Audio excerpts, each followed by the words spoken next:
في الفيديو ده هنتكلم مع بعض ازاي نحدد منسوب التشطيب او شرب التشطيب مع بعض. انا المهندس هادي المناسب.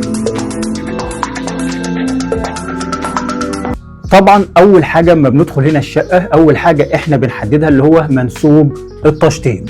منسوب التشطيب او بنقول عليه الشرب اللي احنا المفروض كل الصنايعيه اللي بتدخل الشقه بتحترم الشرب ده، اللي هو بيكون ارتفاعه متر من منسوب السيراميك، وبنرمز له بالرمز اللي هو المثلث الموجود ده. طيب الشرب ده بنحدده ازاي؟ اول حاجه بندخل عندنا اللي بنشوف لو في رخام معمول في البسطه بتاعه المدخل بتاع الشقه، ممكن نشتغل عليها ونعتبر اللي هو ده الشرب بتاعنا وناخد عليه متر، وننقل الشرب ده في كل الغرف اللي هي موجوده في الشقه. ده رقم واحد. رقم اتنين، طب لو السلم مش معمول رخام، ممكن نيجي على مثلا البلكونه او اي اعلى نقطه وبناخد عليها ارتفاع حوالي 10 سم او 11. طبعا مين اللي بيرفع او اول حد بيشتغل وبيرفع الشرب بتاع الشقه؟ هو المفروض السباك، عشان السباك اللي هي مواسير الصرف او البلاعه اللي هي بتكون موجوده في الحمام هي بتكون اعلى نقطه تمام في الشقه، والمفروض اللي احنا بنحدد عليها الشرب اللي الناس كلها هتشتغل عليه. بص كده يا باشمهندس، انا عندي هنا منسوب ارضيه سقف الخرسانه اللي احنا واقفين عليها دلوقتي، تمام.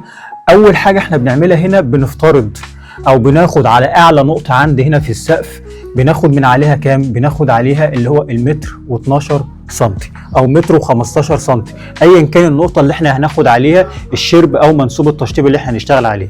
طيب احنا خدنا هنا ال 12 سم بتوعي من اول ارضيه السقف اللي انا واقف عليها لحد هنا، وبعد كده باخد عليها هنا ايه؟ المتر اللي هو الشرب او بنقول عليه منسوب التشطيب.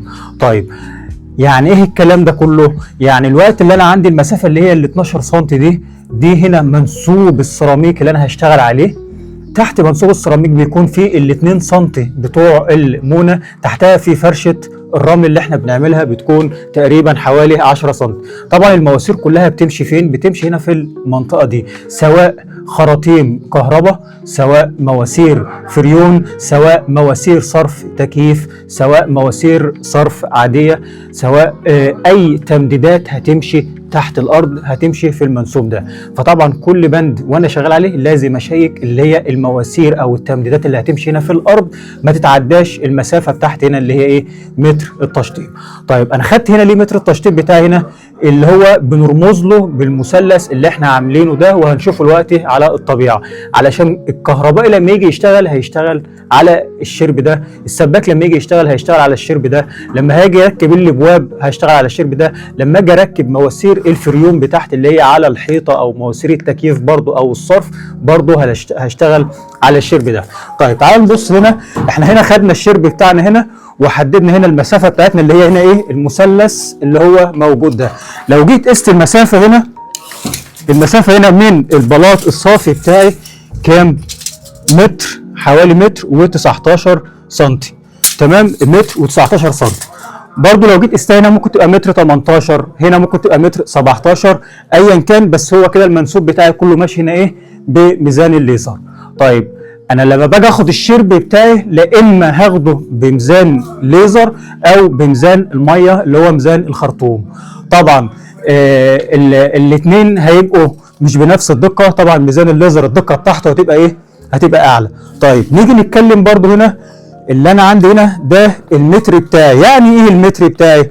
يعني من منسوب السيراميك لحد راس المثلث هنا، لحد اللي هو الخط اللي انا واقف عليه هنا ده بيكون منسوبه متر.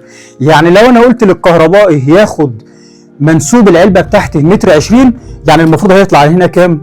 20 سم بالظبط.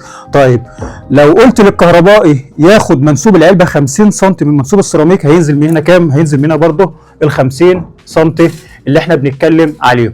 طيب ده بالنسبه للكهربائي. بالنسبه عندي هنا اللي بند تركيب الابواب، انا عندي ارتفاع الباب بيكون 2 متر 20، لما هاجي اخد برضه منسوب الحلق بتاعي وانا بركبه، تمام، النجار هياخد في اعتباره اللي هو هيطلع هنا كام؟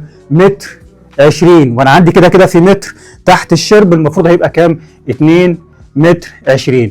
نفس الكلام برضه في تاسيس الفريون او تاسيس التكييف، برضه الراجل اللي هيجي ياسس برضه هيلتزم هنا ايه؟ بمواسير بالارتفاع من السقف لحد فين؟ لحد هنا. برضو لازم تخلي بالك بقى، انت عندك هنا ايه؟ ده منسوب التشطيب بتاعك اللي هو المثلث اللي احنا عاملينه او بنقول عليه الشرب، علشان تكون عارف المصطلحات اللي احنا بنتكلم عليها دي. طيب الشرب هنا المفروض انا عندي منسوب التشطيب بيكون متر. يعني لو خدت متر هنا، ده المتر بتاعي اهوت، تمام، وقفت هنا المتر، اعرف اللي هنا منسوب التشطيب او منسوب السيراميك هيبقى واقف لحد هنا.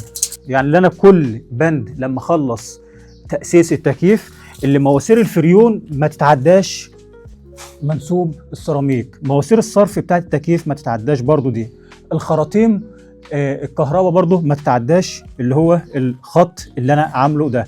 يبقى كل الناس اللي هتدخل برضو هنا الشقة وهتشتغل، سواء نجار، سواء كهربائي، سواء سباك، سواء بتاع تكييف، او اي حد هيشتغل، لازم يحترم الشرب اللي انا شغال عليه ده.